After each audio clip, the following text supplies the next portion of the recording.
এজন্য মুসলমানের কণ্ঠে আমরা একে আওয়াজে একে কণ্ঠে মিল করে আল্লাহকে খুশি করার জন্য, আমরা আল্লাহকে রাজি খুশি করার জন্য আরেকবার তাকবীর দেই। দুহাত উঁচু করে আল্লাহকে দিয়ে তাকবীর দিয়ে দেখেন, নারে তাকবীর, নারে তাকবীর। আল কোরআনের আলো, আল হাদিসের আলো, নারে তাকবীর। আশা করা যায় আলোচনা হবে। সকলে বসে পড়বেন ধৈর্য সহকারে। আমার আলোচনা আমি শুরু করতেছি, ভূমিকা লম্বা নয়।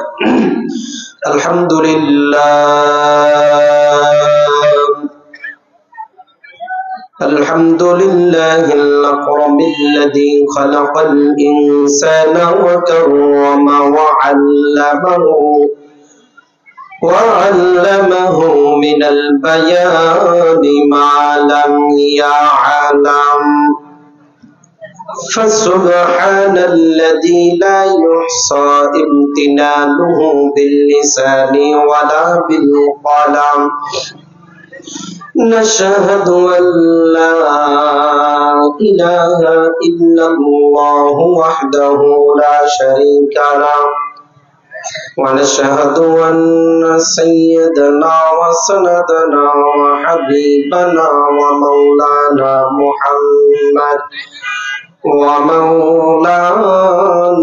محمدا عبده ورسوله الذي أرسله الله تعالى بالحق بشيرا ونذيرا وداعيا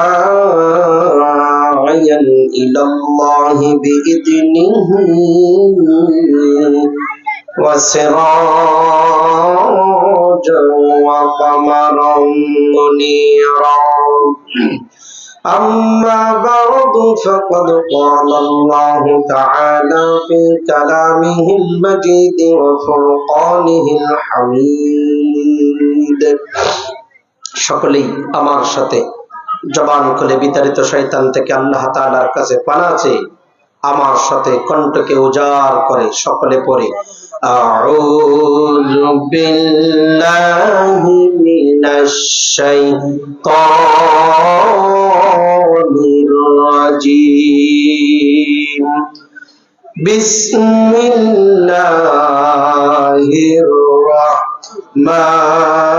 রাহমানির রাহিম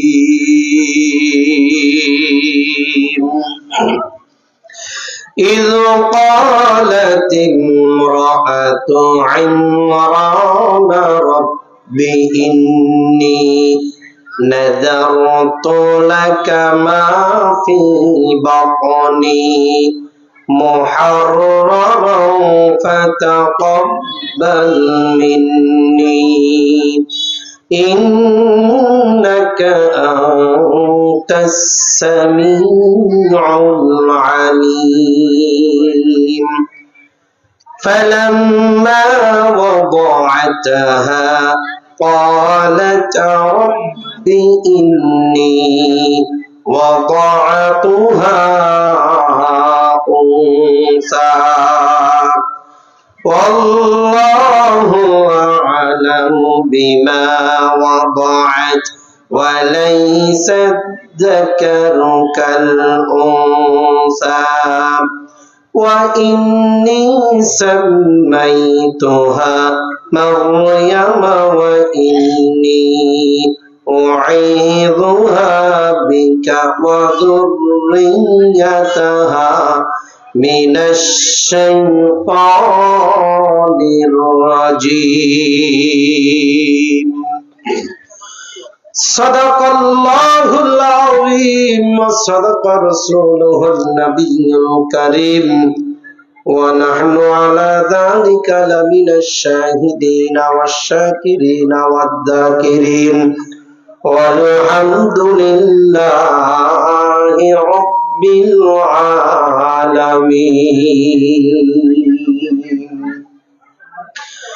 হাজার ব্যথা বেদনার পরে ফিরে আসনি তুমি আপন ঘরে, দিনের আলো তুমি ছড়িয়ে দিতে চলে গেলে মদিনায় মক্কা ছেড়ে হে রাসূল, তোমাকে ভুলি আমি কেমন করে হে রাসূল, তোমাকে ভুলি আমি কেমন করে। মারহাবা বলেন। আলহামদুলিল্লাহ। ঐতিহ্যবাহী কিশোরগঞ্জ জেলা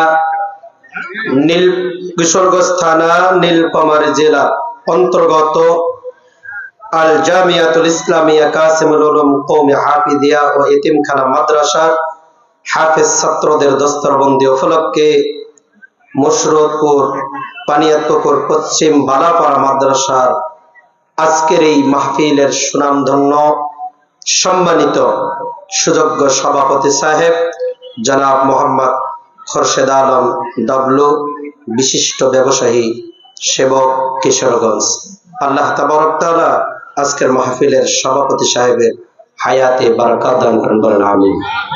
আজকের মাহফিলের প্রধান অতিথি, বিশেষ অতিথিবৃন্দ, আমন্ত্রিত ওলামায়ে কেরাম, আমার পূর্বে কথা বলেছেন আমার একবারে কাছের মানুষ, আমার প্রিয় বন্ধু হাফেজ মাওলানা আবুল কাশেম নোমানী সাহেব হাফিজাহুল্লাহ বারাকাল্লাহু লানা ফি হায়াতি, বলেন আমিন। আজকের মাহফিলে সকলের মাথার তাজ নায়েবে নবী আজকের মাহফিলে প্রধান আকর্ষণ, সুদূর বিবারিয়া থেকে আগত হযরত মাওলানা মুহাম্মদ জমির হোসেন সিদ্দিকী বিবারিয়া, আল্লাহ তাবারক তাআলা আজকের মাহফিলের প্রধান বক্তার কণ্ঠ থেকে যেন আল্লাহ তাআলা বাতিলের বিরুদ্ধে হক কথা বলে জাতির সামনে বলার তৌফিক দান করেন, বলেন আমিন। আমি নগণ্য গুনাহগার বান্দা, আপনাদের সামনে কোরআন থেকে কিছু কথা বলার জন্য বসেছি। দয়া করবেন, আমি যে আয়াতে কারিমা আপনাদের সামনে তেলাওয়াত করেছি, এই আয়াতে কারিমা পবিত্র আল কোরআনুল কারীমের মধ্যে সূরা আল ইমরান, পবিত্র কোরআনে কারীমের ধারাবাহিকতা সূরা 114 খানা সূরার মধ্যে এই সূরাটি 3 নম্বর পারে রয়েছে। 3 নম্বর সূরা সূরাতুল আল ইমরান। এই সূরা আল ইমরানের আমি 34 নম্বর আয়াত এবং 35 নম্বর আয়াত আপনাদের সামনে আমি তেলাওয়াত করেছি। এই আয়াতে কারিমাকে সামনে রেখে কিছু কথা আমি আপনাদের সামনে বলা নিয়ত করেছি। আল্লাহ তাবারক তাআলা আমাকে বলার তৌফিক দান করেন, বলেন আমিন। আর জোরে বলেন আমিন। প্রিয় ভাইরা আমার, জাতির ক্লান্ত লগ্নে আজকে যে সময়, আজকে মানুষেরা চতুর্দিক থেকে হাহাকার, আর্তনাদ, চিৎকার, যে সময় মা তার সন্তানের কাছে নিরাপদ নাই, বাবা তার সন্তানের কাছে নিরাপদ নাই, আজকে যে সময় ছেলে তার বাবার কাছে নিরাপদ নাই, সেই জাতির ক্লান্ত লগ্নে আজকে আপনাদের সামনে আমি গোলাম গুনাহগার কিছু কথা বলার জন্য আল্লাহর কাছে নিয়াত করে এসেছি। আল্লাহ, আজকে জাতির সামনে হেদায়েতের উদ্দেশ্যে আজকে আমাকে কিছু কথা বলার সুযোগ করে দাও। আল্লাহ সুস্থভাবে আমাকে এই জায়গায় পৌঁছে দিয়েছে, আপনাদের সামনে বসতে পেরেছি, কোরআন হাতে নিয়েছি, কিছু কথা বলবো। আল্লাহ তাআলা যেন আমাকে সেই সুযোগ করে দেন, বলেন আমিন। প্রিয় ভাইরা আমার, আমি যে আয়াতে কারিমা তেলাওয়াত করেছি, এই আয়াতে কারিমা যে সময় নাজিল হয়েছে, নবী আকরাম সাল্লাল্লাহু আলাইহি ওয়াসাল্লামের উপরে এই আয়াতে কারিমা যখন নাজিল হয় এবং এই আয়াতটা নাজিল হয়ে তার শানে নজুল, এই আয়াতটা এমন একটা জায়গায় নাজিল হয়েছে, মক্কি এবং মদনী। এই সূরাটি আল্লাহ রাব্বুল আলামিন পবিত্র আল কোরআনুল কারীমে, এই সূরাটি আল্লাহর নবী যখন মদিনায় হিজরত করে গেছে, এই সূরাটি আল্লাহ তাআলা মদিনায় তার নবীর উপর নাজিল করেছেন, বলেন সুবহানাল্লাহ। তো এই আয়াতি কারিমা এমন একটি সময় আল্লাহ তাআলা নাজিল করেছে, যে সময় আয়ামে জাহিলিয়াতের যুগে নারীদের যে সময় কোনো সম্মান ছিল না, নারীদেরকে, শিশু মেয়েদেরকে জীবন্ত কবর দেওয়া হইতো। আল্লাহ রাব্বুল আলামিন সেই সময় এই আয়াতে কারিমা নাজিল করে দিয়ে আল্লাহ তাআলা পৃথিবীর আনাচে কানাচে যত নারী আছে আল্লাহ তাআলা নারীদের ইজ্জত সম্মান আল্লাহ বাড়ায় দিয়েছেন, বলেন সুবহানাল্লাহ। এই আয়াতে কারিমা যিনি তেলাওয়াত করেছেন সেটা হলো জেরুজালেম। জেরুজালেমের মধ্যে একটা মসজিদ আছে, যেই মসজিদটার নাম হলো মসজিদে আকসা। মসজিদে আকসা, এই মসজিদটা এত একটা দামি মসজিদ, আল্লাহর নবী সাল্লাল্লাহু আলাইহি ওয়াসাল্লাম যখন মেরাজের রাত্রে হাতিমে করে, বোরাকে করে, যখন মেরাজের রাত্রে আল্লাহ রাব্বুল আলামিন তাকে দাওয়াত দিয়ে নিয়ে যায়, ওই সময় এই মসজিদে আকসার মধ্যে আল্লাহর নবী সমস্ত নবীদেরকে নিয়ে সেখানে ইমামতি করেছেন, বলেন সুবহানাল্লাহ। এই আয়াতি কারিমা জেরুজালেমের যে আল্লাহর নবী তেলাওয়াত করলেন, এই আয়াতখানা নবীজি বলেন যারা এই মসজিদে 2 রাকাত নামাজ পড়বে, এই মসজিদের কথা আল্লাহ সরাসরি কোরআনে কারিমে নিয়ে এসেছেন।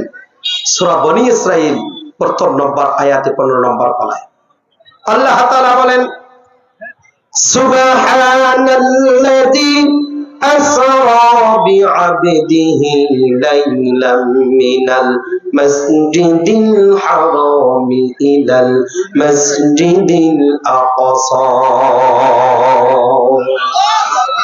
আর জোরে বলেন আল্লাহু আকবার। প্রিয় ভাইরা আমার, বন্ধুরা আমার, আল্লাহ রাব্বুল আলামিন পবিত্র কালামুল্লাহ শরীফে এই আয়াতে কারিমা সূরা আল ইমরানের ভেতরে আল্লাহ তাআলা লিপিবদ্ধ করে দিলেন। এই আয়াতখানা এমন ভাবে আল্লাহ তাআলা কোরআনে কারিমে রেখে দিলেন যেটা একদিনের জন্য, 2 দিনের জন্য না, আল্লাহ তাআলা কিয়ামত পর্যন্ত আল্লাহ এই 30 পারা কোরআনের মধ্যে এই আয়াতখানা লিপিবদ্ধ থাকবে, কেউ পরিবর্তন করতে পারবে না। সামনে বসলে ভালো হয়, জায়গাটা পূরণ করে। বেমানান দেখায়, হযরত নিচে বসে আছেন, পারলে উপরে আসেন। প্রিয় ভাইরা আমার, তো মসজিদে আকসা, এই মসজিদের যিনি হুজুর, ইমাম সাহেব, তিনি দীর্ঘদিন যাবত তিনি আল্লাহর কাছে দোয়া করেছে, আল্লাহ আমার স্ত্রীর কোন সন্তান নাই, আল্লাহ তোমার কাছে দোয়া করতেছি আমার স্ত্রী গর্ভে একটা সন্তান দান কর, বলেন সুবহানাল্লাহ। ইমাম সাহেবের স্ত্রী আল্লাহর কাছে দোয়া করে, আল্লাহ আমার পেটে যদি একটা সন্তান আসে, যদি সন্তান হয় আমি তাকে ডক্টর বানাবো না, ইঞ্জিনিয়ার বানাবো না, আমি তাকে তোমার দ্বীনের রাস্তায় আমি তাকে ছেড়ে দিয়ে দিব, বলেন না সুবহানাল্লাহ। আল্লাহ রাস্তায় দেওয়ার জন্য তিনি নিয়াত করেছেন। তো আল্লাহ রাব্বুল আলামিন সেই দোয়াটাকে কবুল করেছেন।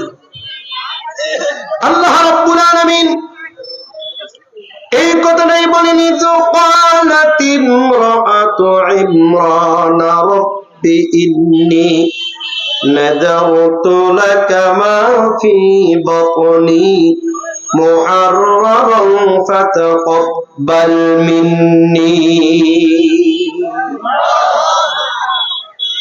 আল্লাহর কাছে দোয়া করলেন, আল্লাহ তাআলা এমন একটা সন্তান দিলেন। সন্তানটা যখন জন্মগ্রহণ করলো, আল্লাহর কাছে নিয়াত করেছে, আল্লাহ একটা যেন ছেলে সন্তান হয়, কিন্তু জন্মগ্রহণ করেছে কন্যা সন্তান, বলেন না আলহামদুলিল্লাহ। প্রিয় ভাইয়ের আমার, বন্ধুরা আমার, যুবক ভাইয়ের আমার, মায়েরা কান্না গান, আল্লাহর বান্দী আল্লাহর কাছে নিয়াত করলেন, আল্লাহ আমি চাইলাম আমার একটা যেন পুত্র সন্তান জন্মগ্রহণ করে, কিন্তু আমার কন্যা সন্তান জন্মগ্রহণ করলো। আল্লাহ তাহলে আমি এখন এই কন্যা সন্তান কি করব? যেহেতু নিয়াত করেইছি সন্তানটাকে আল্লাহ রাস্তায় দিয়ে দেব। সন্তানটা যখন আস্তে আস্তে বড় হয়, এই বাচ্চাটাকে নিয়ে গেছে মসজিদের ইমাম সাহেবের কাছে। বলে, হুজুর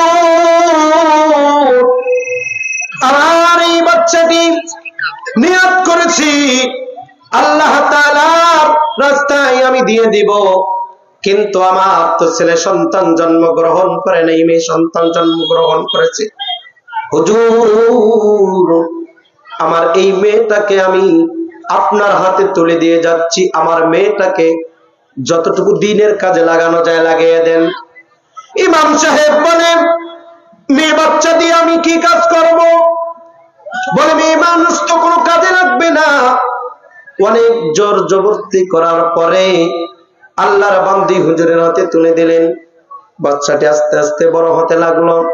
এরপরে মসজিদের ইমাম সাহেব ছোট বাচ্চার দ্বারাই মসজিদটা ঝাড়ু দিয়ে নেয়, মসজিদের ফ্যান, মসজিদের লাইট জ্বালিয়ে দেয়। আল্লাহর বান্দা তখন এই মেয়েটার জন্য একটা হুজরাখানা তৈরি করে দিলেন। মসজিদের পাশেই হুজরাখানা, সেই হুজরাখানার মধ্যে বাচ্চাটা থাকে। 4 থেকে 5 বছর বয়স যখন হয়ে গেছে, আল্লাহর বান্দা চিন্তা করল, জাহাজ সে তো ছেলে না, সে তো মেয়ে। এই মেয়ে বাচ্চাটাকে যদি আমি এখন একাকী আমি ঘরে রেখে কোথাও বাইরে যাই, তাহলে তো আমি বিপদে পড়ে যাব যদি কোনো দুর্ঘটনা ঘটে যায়। আল্লাহর বান্দা দিনের বেলায় তার পাহারা দেয়, রাতে হলে দরজা লাগায় দেয়। এরকম করে দিন কাটতেছে। আল্লাহর বান্দা মসজিদের ইমাম সাহেব একদিন হঠাৎ করে দিনের দাওয়াত দিয়ে ইসলামের ঝান্ডা নিয়ে সফরে বের হয়ে গেছে। চিন্তা করলো, ছোট বাচ্চা ঘরে কি অবস্থায় থাকবে, দরজাটা খোলা রাখলে আবার সমস্যা। এই চিন্তা ধারণা করে দরজাটা লাগাই দিয়া চলে গেছে। আল্লাহর বান্দা, আল্লাহর ওলি চলে গেছে, কিন্তু এদিকে 1 দিন 2 দিন 3 দিন পার হয়ে গেছে। আল্লাহর বান্দার খবর নাই যে আমি হুজরাখানায় তো আল্লাহর ওই ছোট বান্দিকে রেখে এসেছি, যার নাম ছিল হযরত মারিয়াম। বলেন সুবহানাল্লাহ। প্রিয় ভাইরা আমার, আল্লাহর এই বান্দি এমন একজন মানুষ, আল্লাহ তাআলা এমন শ্রেষ্ঠ, এমন নিয়ামত হিসাবে দুনিয়াতে পাঠিয়ে দিলেন। হযরত মারিয়াম আলাইহিস সালামের মা আল্লাহর কাছে দোয়া করলেন, আল্লাহ আমি চাইলাম পুত্র সন্তান আর কন্যা সন্তান দিলা। আল্লাহ পাক রব্বুল আলামিন বলেন, বান্দিরে মন খারাপ করিও না, কারণ ওই জামানায় ওই যুগে যত মানুষ দুনিয়ার বুকে ছিল, যত ছেলে সন্তান ছিল, তাদের থেকে উত্তম চরিত্র হিসাবে আল্লাহ হযরত মারিয়াম আলাইহিস সালামকে দুনিয়ার বুকে পাঠিয়ে দিয়েছে। প্রিয় ভাইরা আমার, বন্ধুরা আমার, আল্লাহর বান্দা 3 দিন হয়ে গেছে, কোন খবর নাই। দিনের দাওয়াত, দিনের কাজ শেষ করার পরে হঠাৎ করে মনে পড়ে গেল, আমি তো আমার কামরায় হুজরাখানায় আল্লাহর বান্দিরে রেখে এসেছি, না জানি কি অবস্থা, এতক্ষণে বুঝি মারা গেছে। হঠাৎ করে মনে পড়ে গেল। আল্লাহর বান্দা আসতেছে আস্তে আস্তে 3 দিন পরে যখন আল্লাহর বান্দা যখন ওই হুজরাখানার সামনে এসে দেখে, চিন্তা করতেছে আমি কি এখন দরজা খুলবো কি খুলবো না, দরজা খুলে কি দেখবো, দরজা খুলে তো দেখবো তার লাশ, আর অন্য কিছু দেখবো না। মনে মনে এই ধারণা করলো, আল্লাহর বান্দা দরজা খুলে কেই দেখতে পেল রে মুসলমান। আল্লাহ রাব্বুল আলামিন এতক্ষণে ওই বান্দিকে শুধু স্বয়ং আল্লাহ তাআলা রহমতি ফেরেশতা দিয়ে তার ঘরের মধ্যে রহমতি খানা দিয়ে আল্লাহর বান্দিকে আল্লাহ বেঁচে রেখেছে। প্রিয় ভাইরা আমার, বন্ধুরা আমার, আল্লাহ রাব্বুল আলামিন জিবরিল আমিনকে ডেকে বলেন, জিবরিল কোথায় অবস্থান করতেছিল জিব্রাইল? জিব্রাইল আমিন ডেকে বলে, আল্লাহ, এই মুহূর্তে আমি তো আমার জায়গা মতন গন্তব্যস্থলে অবস্থান করতেছি। আল্লাহ পাক বলেন, জিব্রাইল একটু দেরি করে ওনারে যাও, আমার বান্দি, আমার মেহমান ওই ঘরের মধ্যে আছে। দুনিয়ার কোন বাজারের খাবার না, দুনিয়ার বাজারের কোনো খাবার না, আমার একটা জান্নাত আছে, যেই জান্নাতের বাজার জান্নাতুল ফেরদাউস থেকে আমার বান্দি মারিয়ামের জন্য আমার জান্নাতের খাবার নিয়ে আমার বান্দির সামনে দিয়ে দাও। প্রিয় ভাইরা আমার, বন্ধুরা আমার, আল্লাহ রাব্বুল আলামিন কোরআনে কারিমে সেই কথাটাও তুলে ধরেন। আল্লাহ তাআলা বলেন, হুনালিকা দাআ যাকারিয়া রাব্বা কুল্লামা দাখালা আলাইহা যাকারিয়াল মিহরাব। আল্লাহু আকবার বললেন না? প্রিয় ভাইরা আমার, বন্ধুরা আমার, আল্লাহর বান্দা দরজা খুলে দেন, খুলে দিয়ে এমন সুন্দর সুন্দর খাবার দেখতে পেলেন, এই খাবার দুনিয়ার কোনদিন কোন বান্দাই দেখতে পারে নাই। ওই সময় তো কোন ফলের সিজন না, এমন নতুন নতুন কিছু ফল দেখতে পেলেন।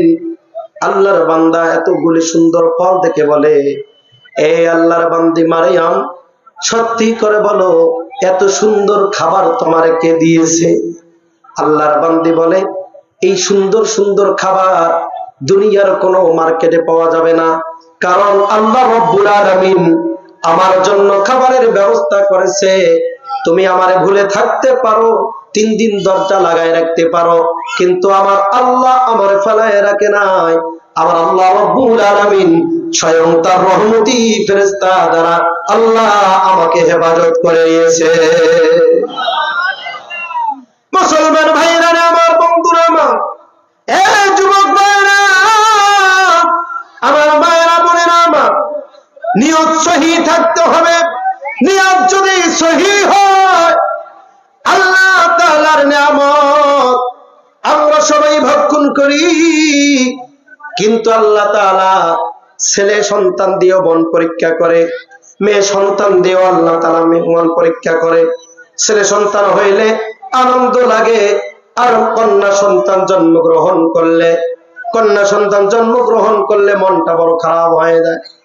আল্লাহর নবী সাল্লাল্লাহু আলাইহি ওয়াসাল্লাম হাদিস শরীফের মধ্যে বলেন, প্রথম ঘরে যদি প্রথম কন্যা সন্তান জন্মগ্রহণ করে, ওই কন্যা সন্তানটা তার মা বাবার জন্য জান্নাতের সুসংবাদ নিয়ে দুনিয়ার বুকে আসে।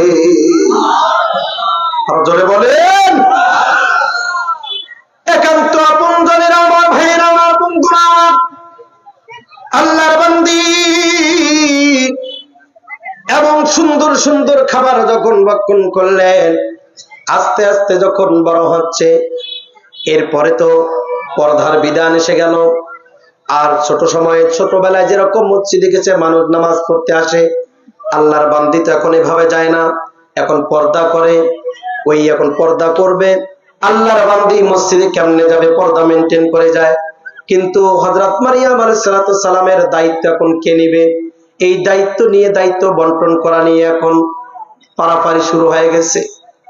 ওই মসজিদের মুয়াজ্জিন সাহেব ছিল, মারিয়াম আলাইহিস সালামের খালু। সুবহানাল্লাহ বলেন। তিনি চাচ্ছেন আমি তার দায়িত্ব নেই, কিন্তু পত্র এলাকার ওই মসজিদের আশেপাশের লোকরা বলে, না না, তোমারে দেওয়া যাবে না। এবার কি করলো? লটারি শুরু করলো। লটারিতে নাম লিখে দিল, যার নাম উঠবে সে পাবে, সে তাকে নিয়ে নিবে।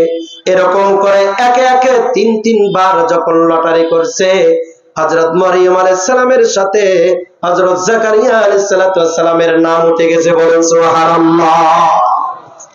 আল্লাহ পাক ভালোই জানেন মারিয়াম আলাইহিস সালামকে অন্য কাউরে দেওয়া যাবে না।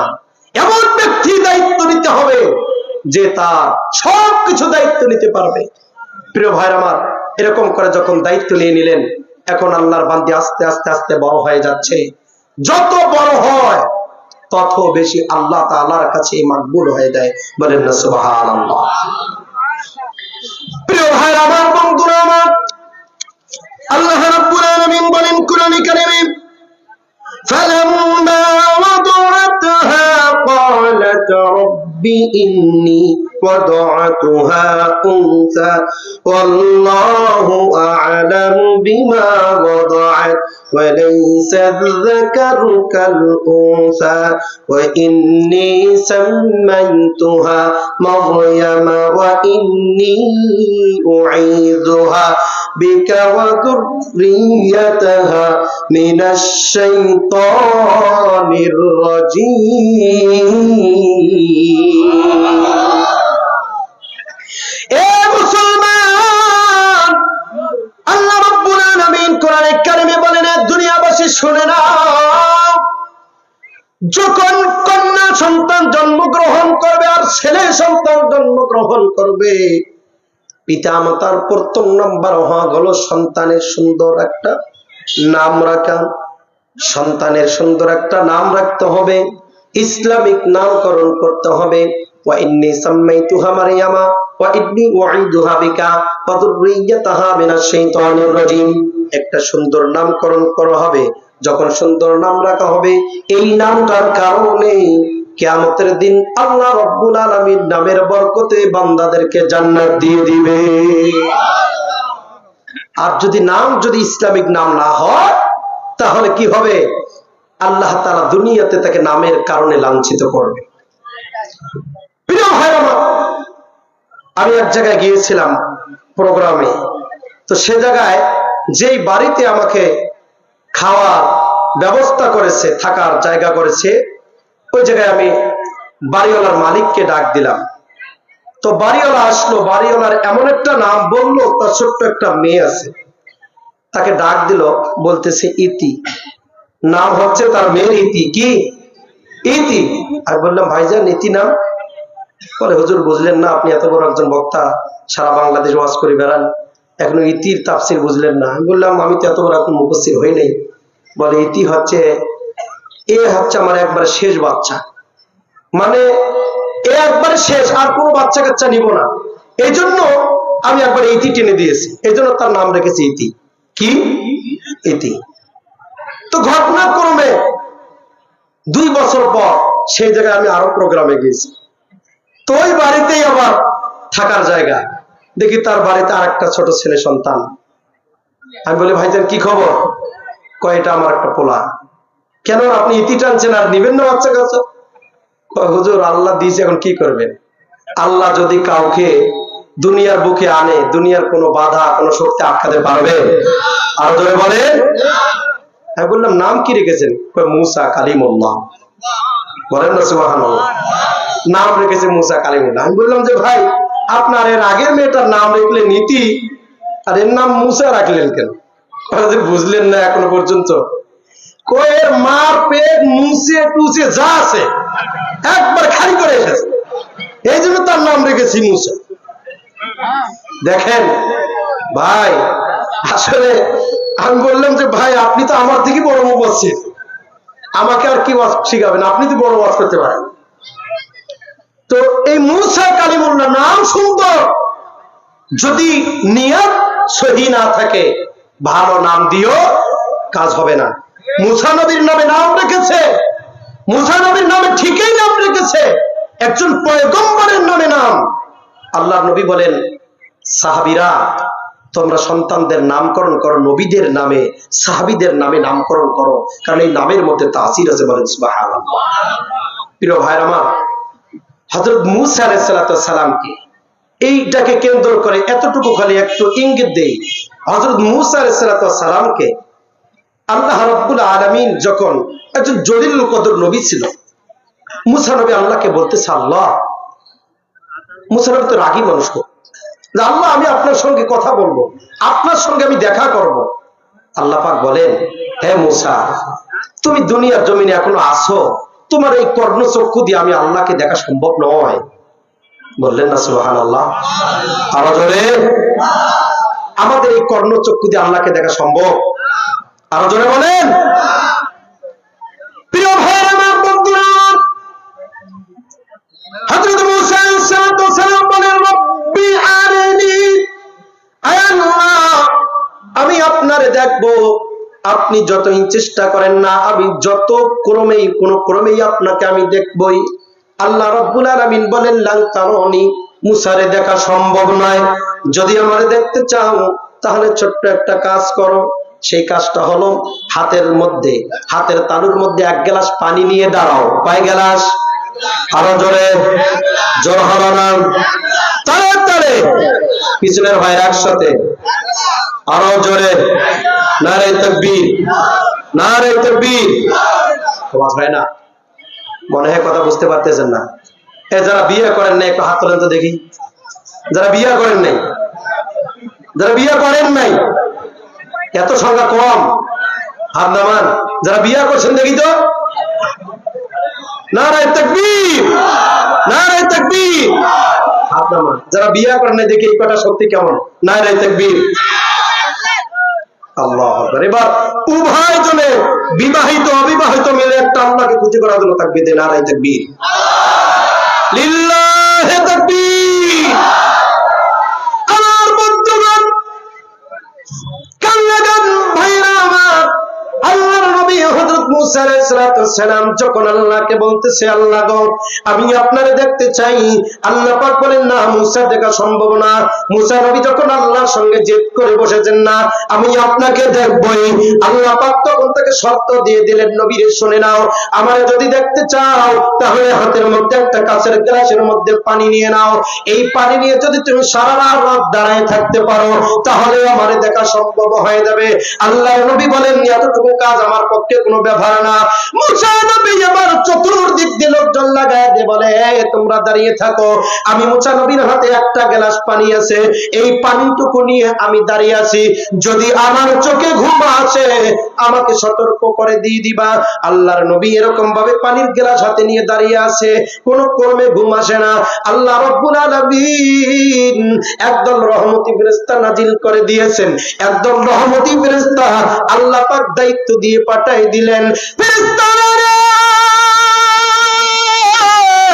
যাও আমার মুসা আমারে দেখার জন্য প্রতিশ্রুতি নিয়েছে, কিন্তু আমি ওয়াদা করেছি এই দুনিয়ার চক্ষু দিয়ে, দুনিয়ার কর্ণচক্ষু দিয়ে আমি আল্লাহকে দেখা সম্ভব না।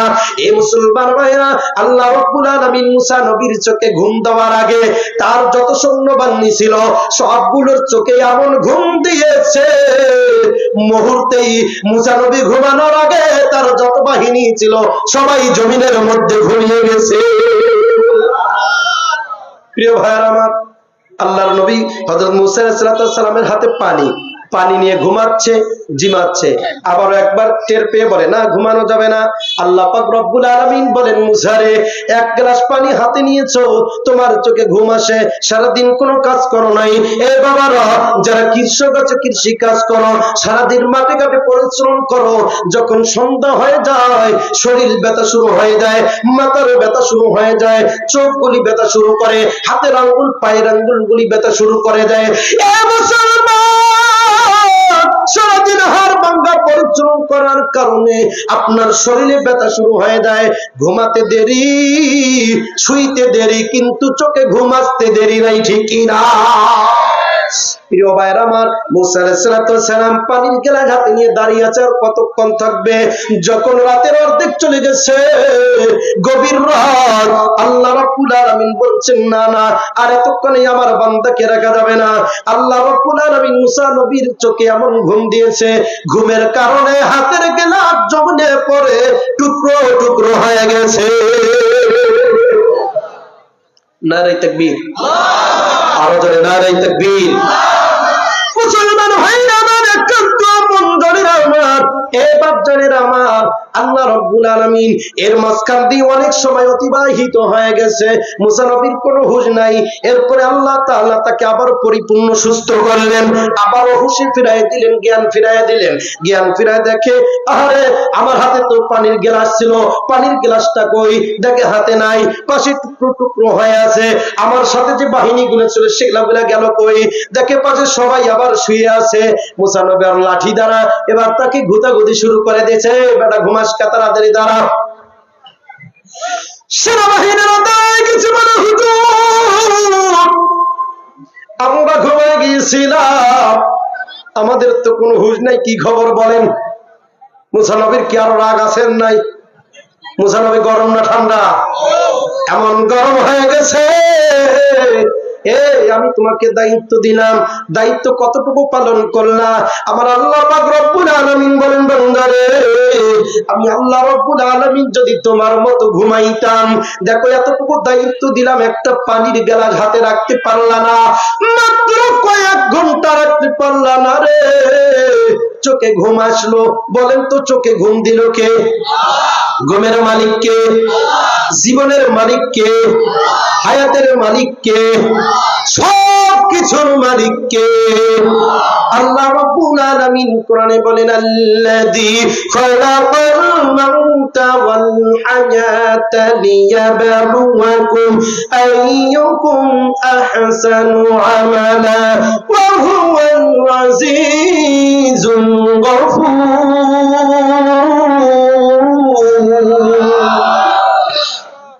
আমার ভাইরা, আমার বন্ধুরা, আমার আল্লাহ পাক বলেন, বান্দারে জীবন দান করলাম, মরণ দিলাম, সবকিছু আমি আল্লাহ তাআলা দিলাম, সবকিছু পরীক্ষা নিব রে বান্দা, সবকিছু দিয়ে আমি দুনিয়ার বুকে পাঠাইলাম। হে মুসা, দেখো একটুবার খেয়াল করে দেখো, এতটুকু সময় তুমি দাঁড়িয়ে থাকতে পারলা না, আর আমারে কেমনে দেখবা?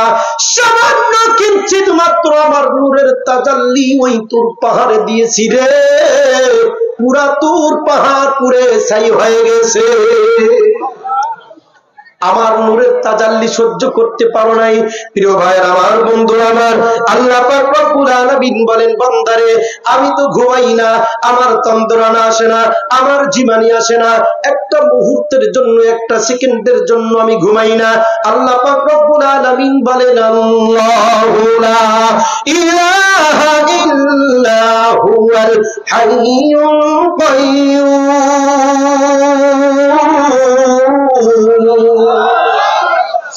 ভাইরা, আমার বন্ধুরা, আমার আল্লাহ পাক বলেন, আমি চিরঞ্জীব, আমি সত্য, আমি কোনোদিন ঘুমাই না।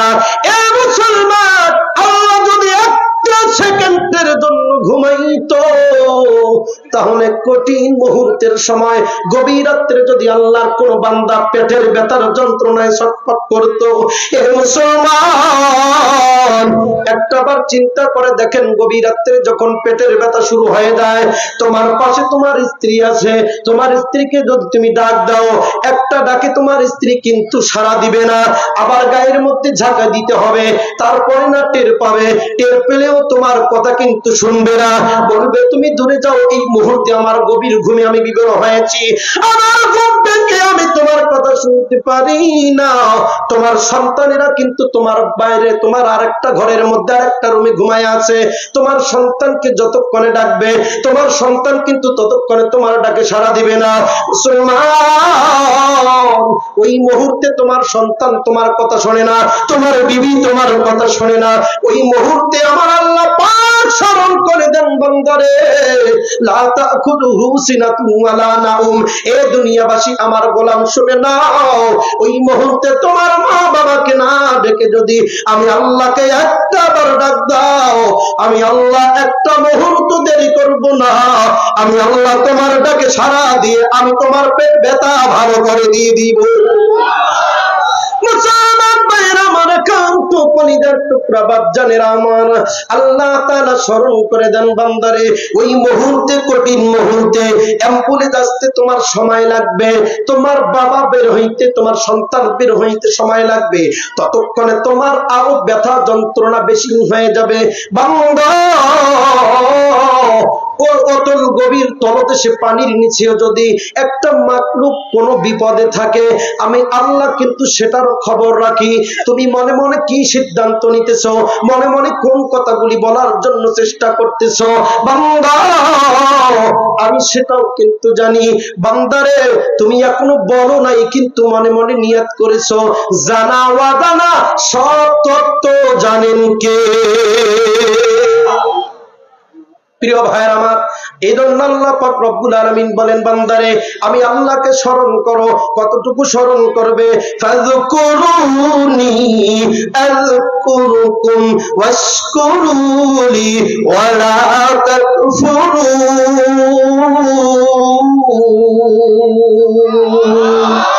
আরো জোরে বলেন আল্লাহু আকবার। তাহলে আল্লাহকে ডাকলে আল্লাহ সাড়া দিবেন কিনা? আরো জোরে বলেন। আল্লাহ পাক রব্বুল আলামিন বলেন, বান্দারে দুনিয়ার একটা কোরআনের মজলিসে বৈশা আমি আল্লাহর কথা স্মরণ করেছো, আমি মালিকের কথা স্মরণ করেছো, আমি আল্লাহকে ডাক দিয়েছো, উদউনি আস্তাজিব লাকুম, বান্দারে আমি আল্লাহকে একটা বার ডাক দিয়েছো, আমি আল্লাহ মুহূর্তেই তোমার ডাকের সাড়া দিয়ে দিয়েছি। প্রিয় ভাইয়ের আমার, বন্ধুরা আমার, বলতেছিলাম মুসা নবীর কথা। এই মুসা নবী আল্লাহর একজন দলিলুল কদর একজন নবী ছিলেন। আল্লাহ তাআলাকে বলেন, আল্লাহ যেহেতু আপনারা আমি দেখতে পারলাম না, ও মাবুদ তাহলে কি আমি কোনোদিন আপনারা দেখতে পারবো না? আল্লাহ পাক বলেন, মুসা দেখতে পারবে, তবে একটু সময় লাগবে। দুনিয়াতে দেখতে না পারলে কিন্তু জান্নাতে দেখা হবে। আল্লাহ পাকের কাছে এখন দরখাস্ত করে, এ মাবুদ আমি তো জান্নাতে যাব, জান্নাতে আমার সাথে কে থাকবে? আল্লাহ পাক রব্বুল আলামিন বলেন, মুসা রে শুনে নাও, তোমার সাথে জান্নাতে থাকবে একজন কসাই। একজন কি? কসাই। একজন গরু জবাই করে কসাই। এই কসাই তোমার সঙ্গে জান্নাতে থাকবে। মুসা নবী বলে, আল্লাহ এটা কেমন কথা? আমি নবীর সাথে একজন কসাই থাকবে? আল্লাহ সে কি মারা গেছে না বেঁচে আছে? আল্লাহ পাক বলেন, মুসা না না এখনো সে বেঁচে আছে। আল্লাহ তার ঠিকানা কোথায়? আমার একটু ঠিকানাটা দাও। আল্লাহ পাক বলেন, মুসা রে তোমার বাড়ি থেকে নিয়ে সামনে দেখবা একটা বাজার, ওই বাজারে গিয়ে দেখবা একটা কসাই ঠিকানা দিয়ে দিয়েছে। ওই ঠিকানা অনুযায়ী মুসা নবী সেখানে চলে গিয়েছে। তার মনে মনে ধারণা হলো আমি যেই জান্নাতে থাকবো, আমি যাওয়ার আগে ওই জান্নাতে কসাই থাকবে। এটা কেমন কসাই তাকে আগে দেখি। বলেন না সুবহানাল্লাহ। আরো জোরে বলেন। প্রিয় ভাইয়ের আমার, বন্ধুরা আমার, কসাইকে দেখার জন্য মনে বড় আনন্দ। আমি এই কসাইকে দেখবো। দিন ভর দিন পার যখন হয়ে গেছে, কসাইকে দেখার জন্য আল্লাহর বান্দা মুসা চলে গিয়েছে ওই ঠিকানা অনুযায়ী। ঠিকানা অনুযায়ী যা দেখেন আল্লাহর বান্দা কসাই গোশত বিক্রি করতেছে। গোশত বিক্রি করার পরে সর্বশেষ একটু ভালো গোশত একখানে রেখে দিয়েছে। ওই গোশতটুকু নিয়ে আল্লাহর বান্দা বাড়িতে চলে গেছে। আল্লাহর বান্দা হযরত মূসা আলাইহিস সালাম তাকে পরিচয় দেয় না। পিছনে পিছনে শুধু যাইতে আছে। দেখি সে কোথায় যাবে। আল্লাহর বান্দা হযরত মূসা আলাইহিস সালাম পিছনে পিছনে যাইতে কসাই চলে গেছে বাড়িতে। বাবা বাড়িতে গিয়ে সর্বপ্রথম তার মা অসুস্থ অবস্থায় বিছানায় পড়ে আছে। দুইটা সন্তান ক্ষুধার্ত মনায় ছটফট করে কান্না করতেছে। একদিকে ক্ষুধার্ত অবস্থায় তার বিবি কান্না করতেছে। আল্লাহর বান্দা কসাই গোশতটুকু এবার রান্না করে ভুনা করে সর্বপ্রথম তার মায়ের মুখে তুলে দিয়ে দিলেন। বলেন না সুবহানাল্লাহ। আরো জোরে বলেন। মুসলমান ভাইয়ের আমার, একান্ত আপনজনের আমার, এই কসাই তার মায়ের বুকে তুলে দিয়ে তার মায়ের মুখে তুলে দিয়ে এবার তার মা খেদমত করতেছে আর চোখের পানি ছেড়ে দিয়ে কান্না করে, মা আমি এতক্ষণ পর্যন্ত দেরি করেছি, তুমি ক্ষুধার্ত অবস্থায় পড়ে আছো।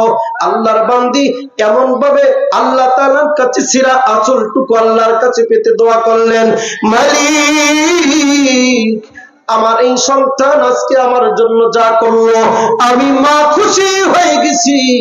আল্লাহ আমার এই সন্তানটাকে তুমি মুসা নবীর সঙ্গে জান্নাতে দিও।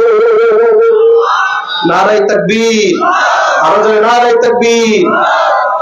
প্রিয় ভাইয়ের আমার, আল্লাহর বান্দী মা যখন দোয়া করলেন যে আল্লাহ আমার এই সন্তানটাকে কসাই সন্তানটাকে তুমি মুসা নবীর সঙ্গে জান্নাতে দিও।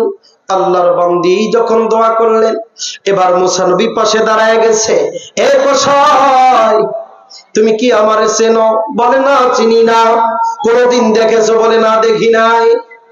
এ কসাই তোমার কপাল খুলে গেছে রে। তোমার মা আজকে তোমার প্রতি রাজি হয়ে গেছে, খুশি হয়ে গেছে। তোমার মা তোমার জন্য দোয়া করেছে। আজকে তোমার মা যেই ব্যক্তির জন্য দোয়া করেছে মুসা নবীর সঙ্গে জান্নাতে যাবে। মুসা নবীর কি কোনোদিন দেখেছো? বলে না দেখি নাই। এ কথাই শুনে নাও, আমার আল্লাহ আমারে আগে জানাই দিয়েছে তোমার মা তোমার জন্য দোয়া করেছে মুসা নবীর সঙ্গে জান্নাতে হবে। ওই মুসা নবীর সঙ্গে যে জান্নাতি হবে তুমি, আমি মুসা নবী আমি তোমাকে দেখার জন্য কত দূর থেকে আমি ছুটে এসেছি, সেই মানুষটাই হইলাম মুসা নবী। বলেন সুবহানাল্লাহ। মায়ের দোয়ার দরকার আছে না নাই? আরো জোরে বলেন। প্রিয় ভাই আমার, যুবক ভাইরা, এই সন্তান মুসা নবী জিজ্ঞাসা করলো, কোথায় আমি কিছু বুঝলাম না, তোমার দুইটা সন্তান আছে, সন্তানের মুখে কেন খানা তুলে দিলে না? আল্লাহর বান্দা বলে, হুজুর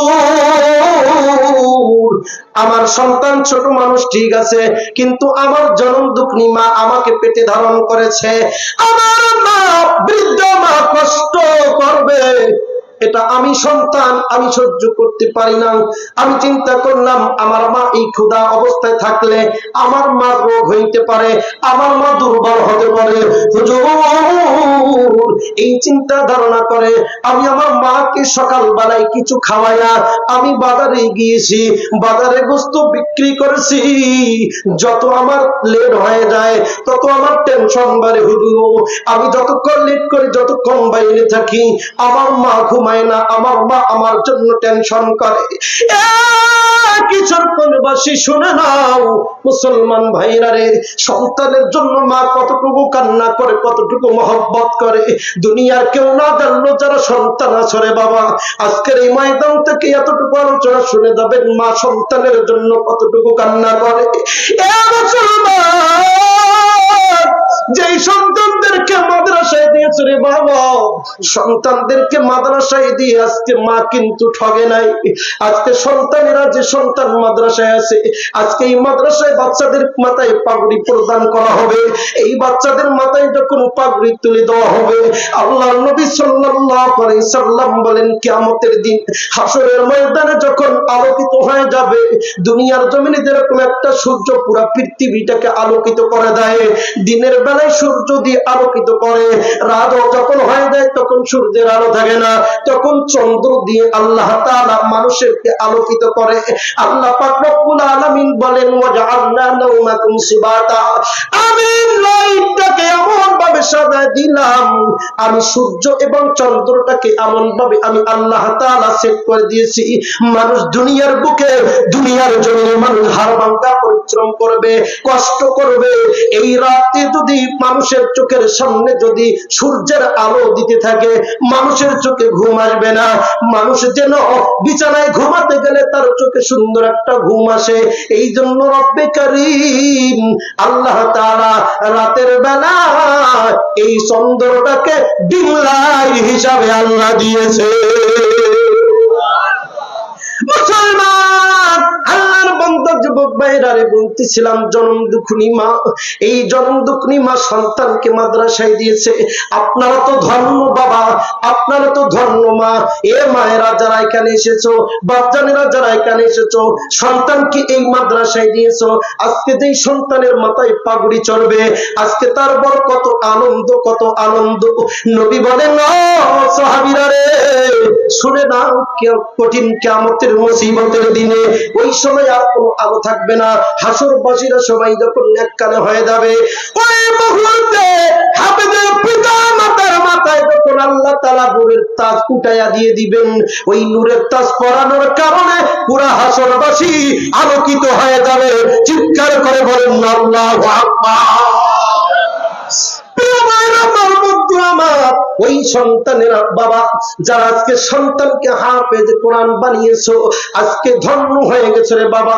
ওই মা ধন্য মা, যেই মা সন্তানকে কোরআনের হাফেজের মা হতে পেরেছে, ওই সন্তান কিয়ামতের দিন যখন আল্লাহ তাআলা তাকে জান্নাতের টিকিট দিয়ে দিবে, জান্নাতে যাবে, ওই সন্তানটা আল্লাহ রাব্বুল আলামিনের কাছে বলবে, আল্লাহ দুনিয়ার বুকে আমার মা কষ্ট করে নিজের না খেয়ে, নিজের বাবা না খেয়ে না পড়িয়ে সন্তানের লেখাপড়ার খরচ চালিয়েছে। বাপজানেরা বুঝতে পারবেন না রে সন্তান, এ সন্তানেরা যুবক ভাইয়েরা বুঝতে পারবেন না, যে বাবা পরিশ্রম করেছে, কষ্ট করেছে রে বাবা, আমি তার প্রমাণ, আমি তার প্রমাণ। আমি বেশি দূরে হাফেজ হই নাই, আমি বাড়ির পাশে লেখাপড়া করে হাফেজ হইছি রে বাবা। ঝড় নাই বৃষ্টি, ঝড়ের দিনে বৃষ্টির দিনে আমার বাবা কষ্ট করে চিন্তা করেছে নিজে আগে না খায়, সন্তানের জন্য খানাটুকু বানায় দেয়। রে বাবা যুবক,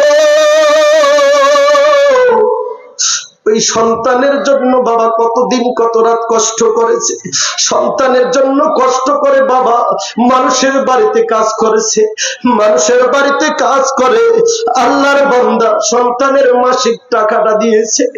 বোর্ডিং এ যখন ছাত্ররা খায়, সন্তান কিন্তু কি খাইলো কি না খাইলো মা বাবা কিন্তু তা বুঝতে পারে না। বাড়িতে বাবা যখন বাজার থেকে গরুর গোশত নিয়ে আসে, মা জননী যখন গোশত রান্না করে রে বাবা, একটু মেধা দিয়ে একটু অন্তরের চক্ষু দিয়ে কথাগুলি একটু বোঝো রে বাবা। এ মুরব্বী বাবা, এ যুবক ভাইরা একটু কান লাগাইয়া কথাটা শুন। জনম দুঃখনি মা তোমার আমার জন্য কত কষ্ট করেছে, ওই বাবা কত কষ্ট করেছে তা আজকে আমরা বুঝতে পারবো না।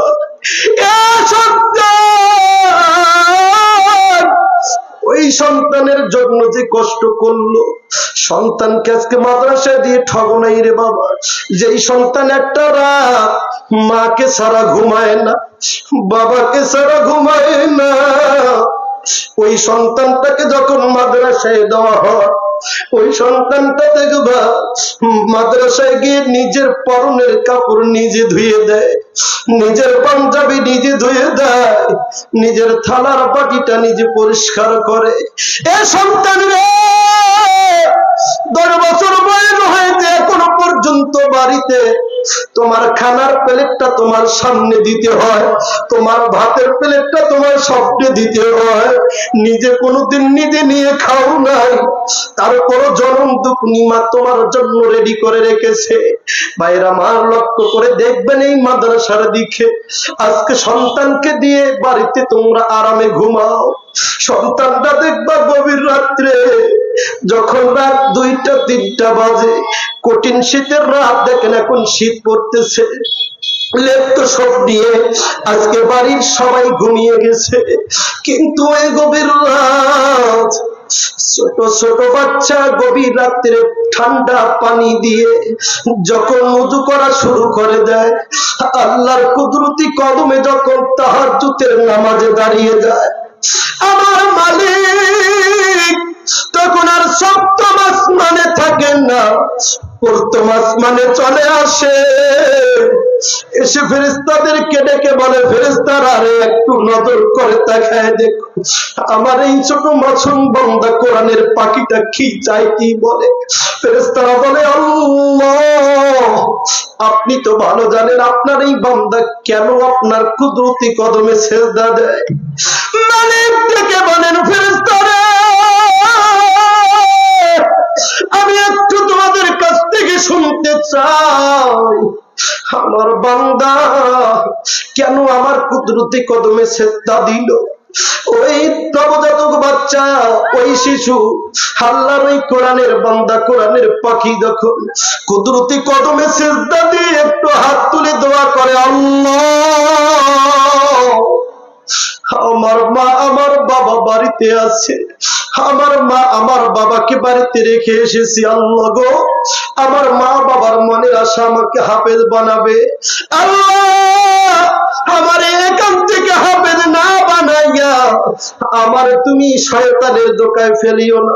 সন্তানটা যখন এরকম তার নাক এবং কপাল ঠেকাইয়া মালিকের কাছে দোয়া করে, হাত তুলে যখন এলাকাবাসীর জন্য দোয়া করে, নানা নানি দাদা দাদির জন্য দোয়া করে, আল্লাহ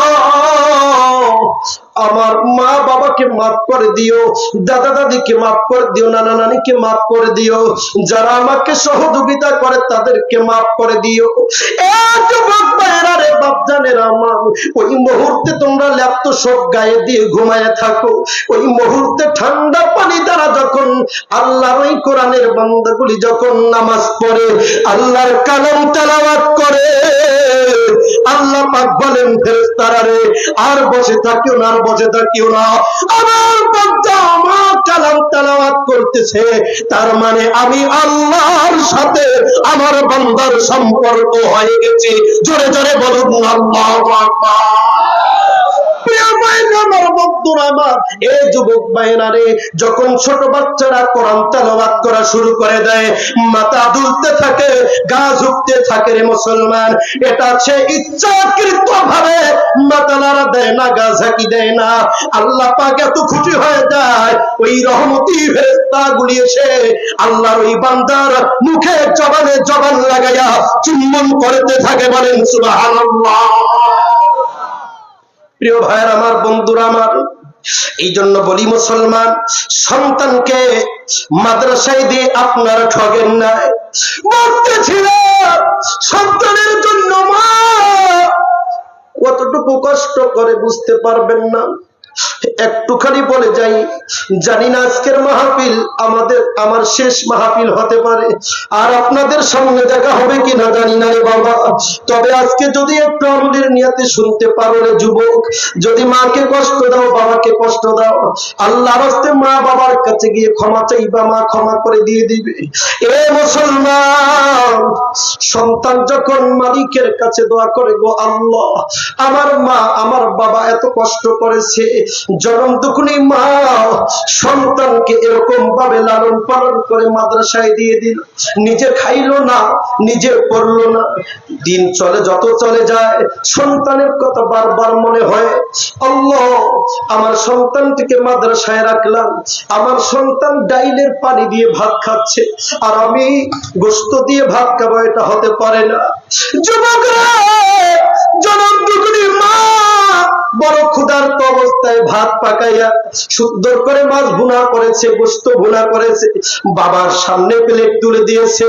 বড় ভাইয়ের সামনে যখন ভাতের প্লেট তুলে দিল, ওই মুহূর্তে মা ক্ষুধার্ত অবস্থায় ভাতের প্লেট নিয়ে যখন বসেছে ভাত খাবে, এমন সময়টানি মায়ের কলিজায় আঘাত লেগে গেছে।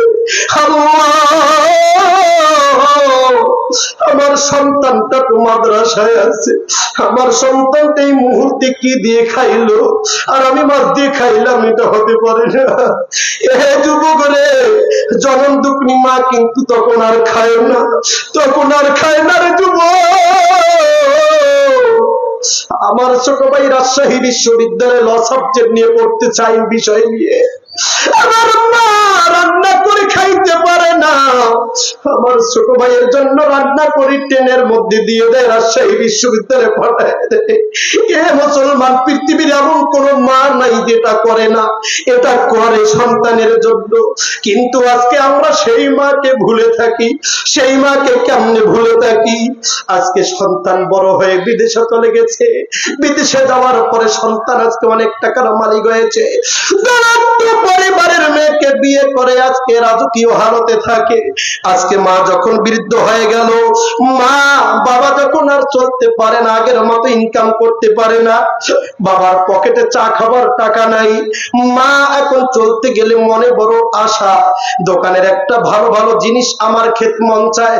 জনম দুঃখী মা আর খাইতে পারে না, সন্তান বিদেশ থেকে বাড়িতে আসবে, মার টেলিফোন করে বলে, আম্মু আমি বিদেশ থেকে বাড়িতে যাচ্ছি, গোমা একটু বলো তোমার জন্য কি নিব।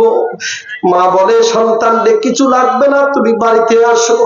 বাবার জন্য মার্কেট করতে চায়, মার জন্য মার্কেট করতে চায়। জনাব দুঃখী মায়ের জন্য স্বর্ণের নেকলেস কিনেছে, বাবার জন্য দামি দামি লুঙ্গি কিনেছে। হে মুসলমান, সন্তানেরা যদি এরকম হতভাগা সন্তান থাকো, মাঠের মধ্যে কেউ উঠবা না, কেউ উঠবা না। বাবাকে যারা ভালোবাসো, মাকে যারা ভালোবাসো, আল্লাহর কোরআনের ওসিলায় বসে পড়বেন। আমি এতটুকু কথা বলি, আপনাদের সামনে থেকে মাইকটা ছেড়ে দিয়ে চলে যাবো, পর্দার মেহমান আসবে। বিদেশ থেকে সন্তান মায়ের কাছে টেলিফোন করে বলে, মা একটু বলো না তোমার জন্য আমি কি নিতে পারি রে মা। মা ডেকে ডেকে বলে, সন্তান রে, তুমি আমার লক্ষ টাকার জিনিস দিয়ে তুমি আমারে খুশি করতে পারবা না, বাবার জন্য দামি লুঙ্গি নিয়ে তুমি তোমার বাবাকে খুশি করতে পারবা না রে সন্তান। এ সন্তান, তুমি যখন লেখাপড়া করেছিলে, তোমার বাবা মাসিক টাকা দিতে পারতো না, বেতন দিতে পারতো না, বেতনের জন্য হুজুর ফোন দিত, বাবা 2 দিন 4 দিন সময় নিত, কাজ খুঁজে বের পাইতো না, কাজ কোথায় করবে, মানুষের বাড়িতে কামলা দিয়ে টাকা নিয়ে তারপরে আবার নিজে না খাইয়ে মাদ্রাসায় পাঠাই দিত। এরকম করতো। সন্তান যখন বিদেশ থেকে আসবে, সন্তান ফোন দিয়েছে, আমি ঠিক 12টার সময় আমি বাড়িতে পৌঁছায় যাব। এ মুসলমান, কপালের কি পরিণাম! সন্তান টেলিফোন দিয়েছে বাড়িতে আসবে, সারাটা রাত চলে গেছে, জনম দুঃখিনী মা কাটা কবুতরের মতো ছটফট করতেছে, মায়ের বুকে বড় আনন্দ। মা বলে, আমার সন্তান এতদিন পরে বিদেশ থেকে বাড়িতে আসবে। মা খায় না, ঘুমায় না, সারাটা রাত জায়নামাজে দাঁড়ায়া আমার মালিকের কুদরতি কদমে সিজদা লাগায়া দিয়ে কাপড়ের সিরা আঁচল তুলে দিয়ে দোয়া করে, আল্লাহ, আমার সন্তান আজকে আমার কলিজা আমার বাসায় আসতেছে রে আল্লাহ, আমার সন্তানকে আমার কোলে ফিরাইয়া দাও, আমার মানিক আমার কপালে আমার কোলে ফিরে দিয়ে দাও। প্রিয় ভাইয়ের আমার, সন্তানের পরিণাম রাস্তায় যখন বড় দুর্ঘটনায় পড়ে গেছে, রাত পার হয়ে গেছে, মা ঘুমায় না, বাবাকে বলে, স্বামী সন্তানের ফোনে একটু ফোন লাগা। বাবা ফোন দেয়, ফোন রিং হয় কিন্তু রিসিভ হয় না। সকালবেলা যখন দুপুর 12টা বেজে গেছে রে, ফোন রিং হয় কিন্তু রিসিভ হয় না। বাবার টেনশন বেড়ে যায়, মার টেনশন বেড়ে গেছে, আমার সন্তান না কোনো বিপদে বলবো। এই জন্য কবি বলেছেন, বিদেশের রাজ্যে যদি সন্তানের কোনো কিছু হয়, পশু পাখি জানার আগে আগে জানি মা। আল্লাহু আকবার। মায়েরা, মায়ের নাভির সঙ্গে, মায়ের তারের সঙ্গে, মায়ের কলিজার সঙ্গে সন্তানের এমন একটা সুসম্পর্ক আছে রে বাবা। সন্তান যখন এরকম রাস্তায় দুর্ঘটনায় পড়ে গেছে, বাবা ফোন দিয়েছে, ফোন রিসিভ হয়েছে, বলে কে? বলে আমি হচ্ছি ওই ফোনওয়ালার বাবা। বলে, বাবাজি, আপনার সন্তান আর দুনিয়ায় বেঁচে নাই, আপনার সন্তান অ্যাক্সিডেন্ট করেছে, রোড অ্যাক্সিডেন্টে আপনার সন্তান রাস্তায় পড়ে আছে, অ্যাম্বুলেন্স নিয়ে আসেন, অ্যাম্বুলেন্স নিয়ে এসে আপনার সন্তান রে আপনি বাড়িতে নিয়ে যান। আল্লাহর বান্দা চিৎকার করে বলে, আমার সন্তান আর দুনিয়ায় নাই রে, আমার সন্তান রোড অ্যাক্সিডেন্ট করেছে। এই কথা বলে বাবা বেহুশ হয়ে পড়ে গেছে। জনম দুঃখিনী মা সন্তানের এই কথা শোনার পরে জনম দুঃখিনী মা আর জায়গায় বসে নাই, মা বেহুশ হয়ে গেছে। এরপরে যখন পাড়া প্রতিবেশীর মায়েরা কাছে এসে মায়ের হুঁশি ফিরায় দেয়, জনম দুঃখিনী মা চিৎকার করে বলে, তোমরা কারা আছো রে? চলো আমার সন্তানের একটু আমার কোলে ফিরাইয়া দাও। জনম দুঃখিনী বাবা অ্যাম্বুলেন্স নিয়ে চলে গেছে সন্তানকে আনার জন্য। সন্তানকে অ্যাম্বুলেন্সে করে যখন বাড়িতে ঢুকে, বাড়ির দরজার সামনে যখন অ্যাম্বুলেন্সের সিংহাসন আমার বান্তি আর জায়গায় নাই, দৌড়াইতে বলে, তোমরা কারা আছো রে? আমার সন্তান, আমার মালিক আমার বাড়িতে এসেছে। যখন অ্যাম্বুলেন্স থেকে সন্তানের লাশটা যখন নামায় দেয়, জনম দুঃখিনী মা সন্তান মরা লাশটাকে নিয়ে জনম দুঃখিনী মা মুখে চুমো খায়, কোলে চুমো খায়।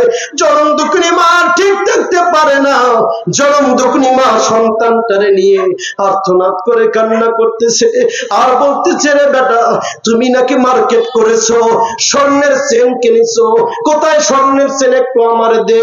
এ সন্তান, তোমার বাবার জন্য দামি দামি লুঙ্গি কিনেছে রে বেটা, কোথায় আছে লুঙ্গিটা, দাও তোমার বাবারে পরায়া দে। এ সন্তান, যুবক, কোথায় রে? তোমার ওই স্বর্ণের চেন দিয়ে কি আজকে আমারে খুশি করতে পারবা?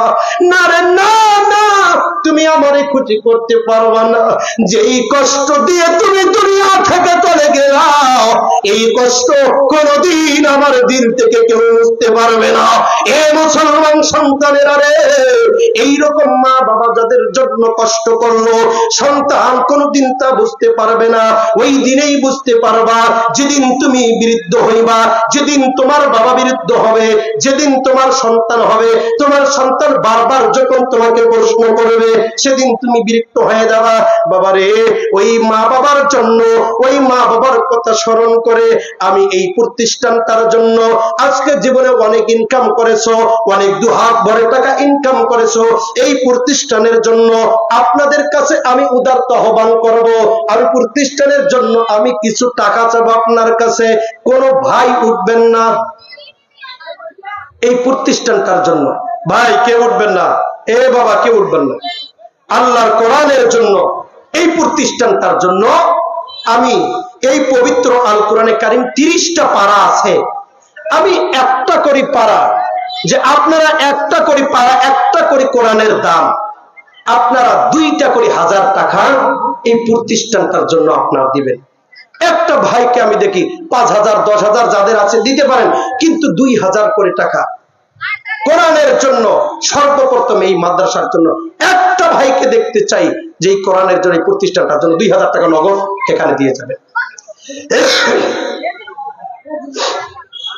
একটু দেখতে চাই মায়ের জন্য, বাবার জন্য 2000 টাকা আপনারা এই প্রতিষ্ঠানে আপনারা দিয়ে যাবেন। আছেন না কেউ? আচ্ছা, আমি জোর করব না, তবে একটা ছোট্ট একটা কথা বলি। বাবা তার সন্তানকে, তার সন্তান তার বাবাকে বলেছে, বাবা তুমি তো বাজার যাচ্ছ, আমার জন্য একটু বাদাম ভাজা নিয়ে আসো তো। তো বাবা সব বাজার করে বাদাম ভাজা নিয়ে এসেছে, সব বাজার করে আগে সন্তানের খরচটা পকেটে ঢুকে রেখেছে, বাড়িতে এনে সন্তানের হাতে বাদাম ভাজাটা দিয়েছে। তো বাদাম ভাজা দিয়ে বাকি খরচগুলো ঘরের মধ্যে বুঝাই দিতেছে। বাবা আবার বলেছে, মা তুমি এই বাদামগুলি আমি এসে তোমাকে খুলে খুলে দেবো, তারপর তুমি খাবা। সন্তানের হাতে দিয়েছে, সন্তান তো ছোট মানুষ, কিছু বোঝে নাই, বাদামের চোচা মোচা যা আছে সবগুলি খেয়ে ফেলেছে। বাবা এসে বলতেছে, মা এরকম ভাবে তো খাওয়া যায় না, দাও আমি তোমার খুলে দেই। বাদামগুলি খুলে খুলে দিয়ে সন্তানের হাতে দিয়েছে। একটা বাদামের মধ্যে কয়টা দানা থাকে ভাই? কয়টা দানা থাকে? এই 2টা দানার মধ্যে আল্লাহর কুদরতি একটা ভাগ আছে, আছে না নাই? বাদামটা দানার মধ্যে একটা ভাগ আছে না? 2টা ভাগ করলে কয়টা দানা হয়? 4টা। এখন সন্তান যখন খাচ্ছে, তখন বাবা বলতেছে, দেখি তো আমি সন্তানটাকে বলি, সন্তানটা আমারে দেয় না নাই, বলতেছে, মা একটা আমারে দাও, আমি একটু খাই। কেন বাবা, তোমার আব্বু তোমারে খাওয়াই নেই? এই আমার এতটুকু বাদাম তুমি খাইতে চাচ্ছ? বল না রে মা, একটু দাও, আমার মনটা চাচ্ছে একটু খাই। যখন বলতেছে তাহলে খাবার, তখন একটা দানা ভেঙে একটা অর্ধেক দিয়েছে। এই অর্ধেক টুকরা বাবার হাতে দিয়ে বলতেছে, বাবা তুমি খাইছো? কারণ বাবা যে পান খাওয়া মুখ আর দাঁতের ফাঁক, এখন যদি একটা টুকরা মুখে ঢুকায় তাহলে তো খিলালের সাথে বের হয়ে যাবে, দাঁতের ফাঁকটা আটকে যাবে। এরপর বলছে, মা মা আমি খেয়েছি খেয়েছি, সমস্যা নেই। সন্তান সব বাদামগুলি খেয়ে এখন বলতেছে, বাবা আর নাই, আর কোনো নাই? তখন বলতেছে, মা আর তো নাই। তখন ওই যে ছালগুলো আছে, চোচাগুলো আছে, এগুলো খুঁজতেছে। তখন বাবা বলতেছে, মা একটু দেখো তো, আমি খুঁজি দেখি। খুঁজতে খুঁজতে খুঁজতে ওই যে সন্তান টুকরোটা দিয়েছে, বাবা না খেয়ে 2 আঙ্গুলের মাঝখানে সেটাকে রেখে দিয়েছে। এটাকে বের করে দিয়ে বলছে, মা আমি তো তোমার জন্য একটা টুকরো পেয়েছি, মা নাও এটা খাও। তখন এই বাচ্চাটি এই টুকরোটা খাওয়ার পরে বলতেছে, বাবা খুব তৃপ্তি পাইলাম, আর নাই? বলে না আর নাই। তখন আল্লাহ রাব্বুল আলামিন বলেন, এ দুনিয়াবাসী, এ বান্দা তুমি সব কিছু খাবে, সব কিছু ভক্ষণ করবে, তবে 4 ভাগের 1 অংশ আমি আল্লাহর কোরআনের জন্য তুমি দান করবে। মুসলমান ভাইয়েরা, একটা অংশ চেয়েছি কোরআনের জন্য, 2000 টাকা। আল্লাহর কোন বান্দা আছেন যে দাঁড়িয়ে বলেন যে হুজুর আমি 2000 টাকা এই মাদ্রাসার জন্য নগদ দেব? নারায়ে তাকবীর, জোরে তাকবীর দেন, নারায়ে তাকবীর। বাপজান আসেন, কবুল করেন না আমিন, জোরে বলেন আমিন। আয় আল্লাহ, তাকায় দেখো আজকের এই ময়দানে আমার বাপজান এই মাহফিলে কোরআনের জন্য 2000 টাকা নগদ দান করলো। আল্লাহ তুমি কবুল করে নাও, বলেন আমিন। আয় আল্লাহ, আমার এই ভাইয়ের আয় আল্লাহ বংশধর থেকে যারা কবরে চলে গেছে, আল্লাহ তাদের কবরের আযাব দিও না, কবর কানা জান্নাতের টুকরা বানায় দাও, বলেন আমিন। আর একটা ভাই দেখতে চাই 2000 টাকা। আর একটা ভাই 2,000 টাকা। অনেক ভাই আছেন, অনেক কৃষি করেছেন, 2,000 টাকা। আর একটা ভাই আছেন কেউ? দেখেন, বকিলামিগিরি করবেন না। কোরআনের জন্য 2টা কোরআন কিনে দিলেন। যেই মাদ্রাসায় এতিম বাচ্চারা আছে, আমি 2টা কোরআনের টাকা আমি এই মাদ্রাসায় দিয়ে দিলাম, এতিম বাচ্চারা পড়বে, শেষ রাতে দোয়া করবে। এর থেকে সৌভাগ্যবান ব্যক্তি আর কে? এতিম বাচ্চারা আমার এই কিনা কোরআন শরীফটা পড়বে। একটি ভাই, ভাইরা, একটি ভাই দেখতে চাই 2,000 টাকা। কেউ কি আছেন? আচ্ছা, নাই। 2,000 টাকা যেহেতু বেশি হয়ে যাচ্ছে, একটি করে 1,000 টাকা দিতে পারবেন না বাবা? একটি করে 1,000 টাকা। এই কোরআনের জন্য একটা পারা যে আমি 1,000 টাকা দেব। 30টা পারা আছে, 30,000 টাকা। একটা ভাই দাঁড়িয়ে যান, হিম্মত করে দাঁড়া যান, 1,000 টাকা দেব। ভাই একটু দাঁড়ান। জীবনে অনেক টাকা খরচ করছেন। জ্বর হলে, পেট ব্যথা হলে, সন্তানের জ্বর হলে কত টাকা ডাক্তার ভিজিট দিতে হয়, কত অ্যাম্বুলেন্স ভাড়া দিতে হয়। একটি করে 1,000 টাকা। একটু দিল থেকে নরম করেন আল্লাহর কোরআনের জন্য। নারায়ে তাকবীর, নারায়ে তাকবীর। আয় আল্লাহ, আমার এই যুবক ভাই 1,000 টাকা করলো দান। আয় আল্লাহ, তুমি মহান, কবুল করে নাও তোমার এই যুবক বান্দার দান। নারায়ে তাকবীর। আলহামদুলিল্লাহ। এই যে রহমত হুজুরকে দেখতেছেন, হ্যাঁ, আমার বন্ধু মানুষ, তার বাবা, তার মানে আমার চাচা। আয় আল্লাহ, আমার চাচা 1,000 টাকা এই কোরআনের জন্য, এই কোরআনের মাহফিলের জন্য দান করলো। আয় আল্লাহ তাআলা মেহেরবানি করে আয় আল্লাহ তোমার এই বান্দার দানটাকে কবুল করে নাও, বলেন আমিন। আসেন ভাই, আমরা কেউ বসে থাকুন, একটু দেন না ভাই, তাড়াতাড়ি কাজ করেন। প্রধান মেহমান আসবে, 10:30 তো বেজে গেছে। কে বসে থাকবেন? একটি করে 1,000 টাকা। দাঁড়ান, একটি করে 1,000 টাকা। ভাই আসেন। আলহামদুলিল্লাহ। ভাই একটু মাঝখান থেকে তাকবীর দেন, নারায়ে তাকবীর। আল্লাহর কাছে পৌঁছে দেন। আমার এখান থেকে ডাক শোনার পর আল্লাহ অবশ্যই এই মাহফিল থেকে 30টা পারা কোরআনের টাকা এখান থেকে উঠবে, আমি আশাবাদী। আলহামদুলিল্লাহ। 3 জন পেয়েছি, আলহামদুলিল্লাহ। আল্লাহ কবুল করো, আমিন। আয় আল্লাহ, আমার এই ভাইয়ের জানে মালে হায়াতে বরকত দেন, বলেন আমিন। আরেকটি ভাই তাড়াতাড়ি কাজ করি ভাই, একটি করে 1,000 টাকা। ভাই টাকা নাই, কেউ উঠবেন না, কিন্তু একটি করে 1,000 টাকা চেয়েছি। অনেক টাকা জীবনে খরচ করেছেন কোরআনের জন্য।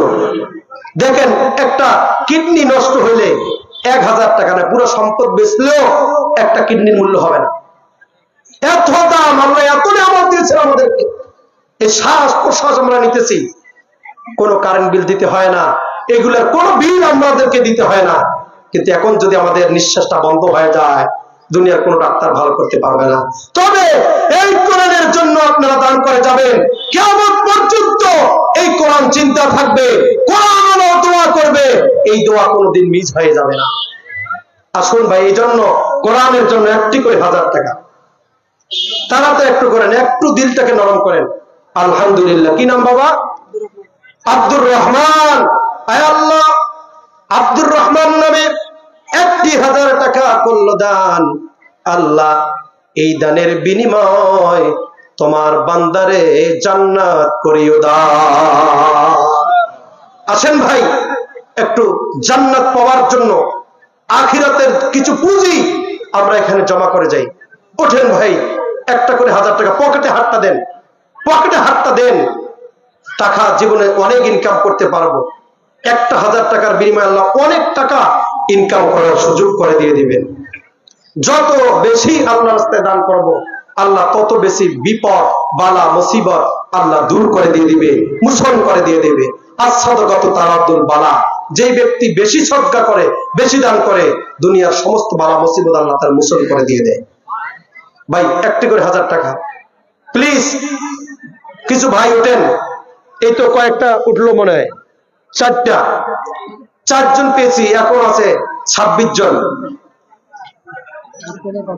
নাই নাই ভাই। এই যুবক ভাইরা, জীবনে কত টাকা নষ্ট করলে রে ভাই? 1,000 টাকা। এমন ধান বিক্রি করলে 1,000 টাকা হয়ে যাবে। নাই? 1000 টাকা আপনার নাই? আর আচ্ছা,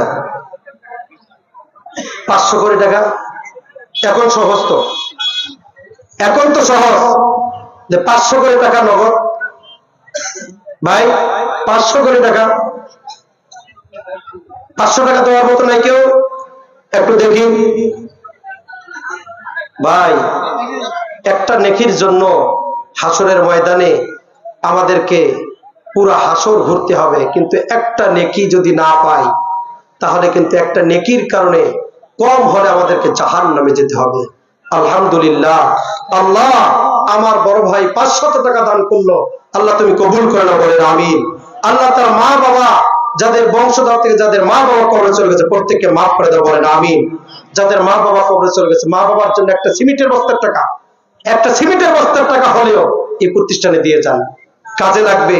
এই প্রতিষ্ঠান যতদিন জিন্দা থাকবে, যত আলেম তৈরি হবে, যত হাফেজ তৈরি হবে, এই এলাকা থেকে বিপদ মুক্ত হয়ে যাবেন। আলহামদুলিল্লাহ, আল্লাহ আমার বড় ভাই 500 টাকা করলো দান, আল্লাহ তুমি মহান, কবুল করে নাও তোমার বান্দার দান। আয় আল্লাহ, আমার মা বোনেরা মাইশা নামে 500 টাকা করলো দান, আয় আল্লাহ তুমি মহান, কবুল করে নাও তোমার বান্দির দান। আয় মায়েরা বোনেরা যারা আছেন সেখান থেকে যদি 500-1000 করে টাকা আপনার এই মাদ্রাসায় দিয়ে যান, আল্লাহ তাআলা যেন আমার ওই মা বোনদেরকে, মা ফাতিমা, হযরত আয়েশার সঙ্গে আল্লাহ জান্নাত দিয়ে দেন, বলেন আমিন। ভাইরা একটু প্লিজ 500 করে টাকা চেয়েছি, 500 করে টাকা আপনারা দিয়ে দিবেন, পকেটে হাত দিয়ে দেন। একটা করে সিমেন্টের বস্তার টাকা দিই, প্রতিষ্ঠানে একটা সিমেন্টের বস্তা দেব, মাদ্রাসার কাজ চলতেছে, একটা সিমেন্টের বস্তা, 2টা সিমেন্টের বস্তা, যার যেরকম সামর্থ্য আছে আপনারা দিয়ে যাবেন। নাই কি কেউ? আল্লাহ, এই এলাকার মানুষ আসলে এত কি কৃষি করে কি টাকা পয়সা শেষ নাকি? এখন তো ধান কাটছেন, আসলে ধান বিক্রি তো করছে অনেকে, আলহামদুলিল্লাহ। আয় আল্লাহ তোমার তালবে এলেম বান্দা 500 টাকা করলো দান, আয় আল্লাহ তুমি কবুল করে নাও তোমার দাতার দান। এ মালিক, আমি মুসাফির, আয় আল্লাহ তোমার দরবারে আরজি করতেছি গো আল্লাহ। আয় আল্লাহ তাআলা জাহিদুল ভাই 500 টাকা আয় আল্লাহ তাআলা যে নিয়াত করে দান করলো গো আল্লাহ, তুমি দয়াময় আল্লাহ, তোমার বান্দার মনের খবর জানো। আয় আল্লাহ মেহেরবানি করে তোমার বান্দার মনের আশা আকাঙ্ক্ষা পুরা করে দাও মালিক গো। এই ময়দানে দেখো কত শত শত ভাইয়েরা বসে আছে, কত দাড়ি পাকা মুরব্বী বাবাজির আমার বসে আছে। আল্লাহ আমাদের বাবাজির পকেটে টাকা আছে কিন্তু বের করতেছে না রে আল্লাহ, শয়তান পিছনে টেনে ধরেছে, আল্লাহ ভালো কাজে দান করতে দেয় না। এ মালিক, তোমার বান্দার দানগুলি যদি তুমি কবুল করে থাকো, আয় আল্লাহ তোমার ওই বান্দার দানগুলি কবুল করে নাও, আমিন। আয় আল্লাহ তাআলা তোমার এই বান্দা যিনি নিয়ত করে দান করলো গো আল্লাহ, মেহেরবানি করে তোমার বান্দার দানকে না কবুল করে নাও। আয় আল্লাহ তাআলা কেউ যেন খালি হাতে ফেরত না যায়। আয় আল্লাহ তাআলা তোমার বান্দাদেরকে খালি হাতে ফিরাইও না রে মাবুদ। আয় আল্লাহ তোমার বান্দাদেরকে আয় আল্লাহ কোরআনের জন্য, কোরআনের খাদেম হিসেবে কবুল করে নাও। নারায়ে তাকবীর। এ ভাইরা উঠেন না ভাই, প্লিজ উঠেন না। ওবাইদুল ভাই 1000 টাকা আয় আল্লাহ কবুল করে নাও, বলেন আমিন। মা বোনদের পেন্ডেল থেকে এখনো পর্যন্ত টাকা আসলো না, মায়েরা আপনারা 500-1000 করে টাকা পারলে আপনারা দিয়ে দিবেন। ভাইরা যারা আছেন, এই মাদ্রাসার ছাত্ররা আছে না, মাদ্রাসার ছাত্র আপনার রুমাল ধরে ঢোকেন। বাবাজিরা আয়াতুল্লাহ ভাই 20 বস্তা সিমেন্ট এই মাদ্রাসার জন্য দান করেছে, বলেন আমিন। নারায়ে তাকবীর। আলহামদুলিল্লাহ। ভাইরা 1 বস্তা 2 বস্তা করে কি সিমেন্ট লাগাইতে পারবেন না? যে আমি ধান উঠে 1 বস্তা 2 বস্তা সিমেন্ট দেব, এরকম ভাই দেখি তো এলাকার ভাইরা যারা আছেন যে 5টা বস্তা সিমেন্টের মাদ্রাসায় দিবেন, 2টা বস্তা 1টা বস্তা দেওয়ার মতো কেউ নাই?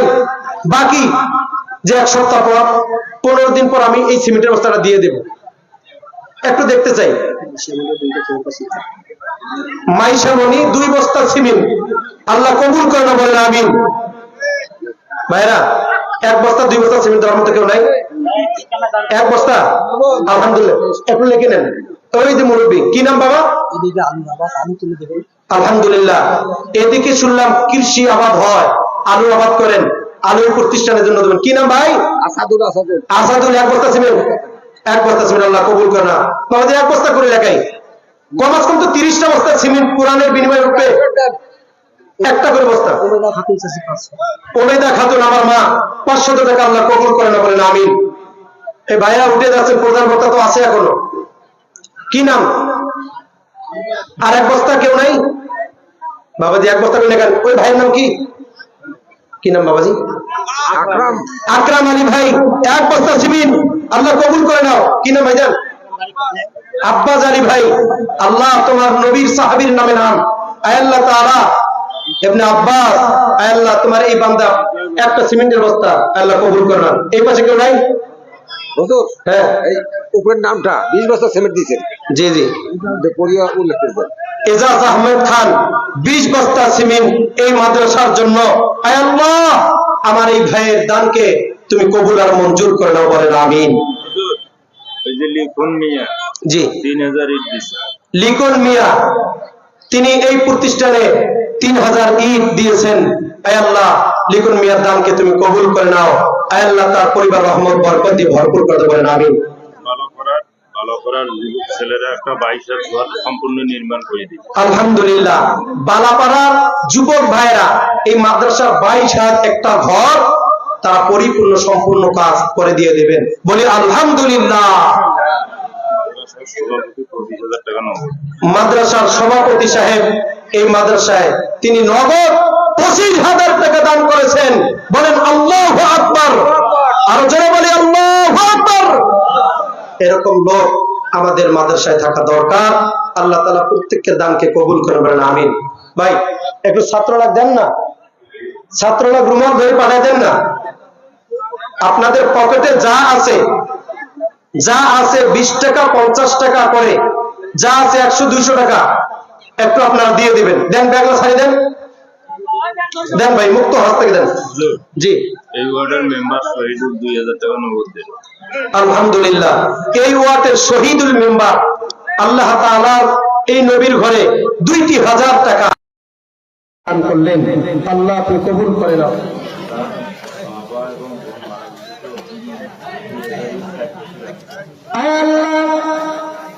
শহীদুল আলী মেম্বার ভাই মা বাবা দুনিয়া থেকে বিদায় হয়ে অন্ধকার কবরে চলে গেছে রে আল্লাহ।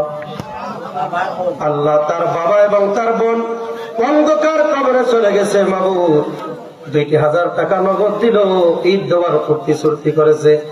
আয় আল্লাহ তাআলা তোমার এই বান্দার দানখানা কবুল করো। আয় আল্লাহ দানের বিনিময় আয় আল্লাহ তার বাবা এবং তার বোনের কবরের আযাব মাফ করে জান্নাত দিয়ে দিও, বলেন আমিন। আয় আল্লাহ তাআলা তোমার যত বান্দা বান্দি আয় আল্লাহ তাআলা এই কোরআনের ময়দানে কোরআনের জন্য দান করে চলে গেল, আল্লাহ মেহেরবানি করে প্রত্যেকের দানখানা কবুল করে নাও, বলেন আমিন। ফরিদ উদ্দিন ভাই নিতাই ইউনিয়নে বাড়ি 10 বস্তা সিমেন্ট। আয় আল্লাহ তুমি এই ভাইয়ের দানখানা কবুল করে নাও, বলেন আমিন। আনারুল ভাই 1 বস্তা। আয় আল্লাহ আমার ভাইয়ের দানখানা কবুল করেন, আলহামদুলিল্লাহ। আয় আল্লাহ আমার মা 100 টাকা দান করলো, আয় আল্লাহ কবুল করে নাও। মা ফাতিমা হযরত আয়েশার সঙ্গে আয় আল্লাহ তাআলা তাকে জান্নাত নসিব করে দিও, বলেন আমিন। আয় আল্লাহ তাআলা তোমার যে সমস্ত বান্দা বান্দিরা কোনো দান করতে পারলো না আয় আল্লাহ তাদেরকে মুক্ত হস্তে আয় আল্লাহ দান করার মতো তৌফিক দিয়ে দাও, বলেন আমিন। আসুন প্রিয় ভাইরা আমার আলোচনা আর লম্বা করতেছি না। আপনারা যারা এখনো পর্যন্ত বাইরে ঘুরতেছেন, মেহমানকে নিয়ে আসুন। আপনারা যারা এখনো ঘুরতেছেন, প্রধান মেহমান আসতেছে, আর আপনারা গোলযোগ করবেন না, বা একটু বসবেন। দূর থেকে মেহমান এসেছে, আপনারা সকলেই প্রধান মেহমানের কথাগুলি তহমিনা নামে 1 বস্তা সিমেন্ট আয় আল্লাহ আমার এই মায়ের দানখানা তুমি কবুল করে নিও।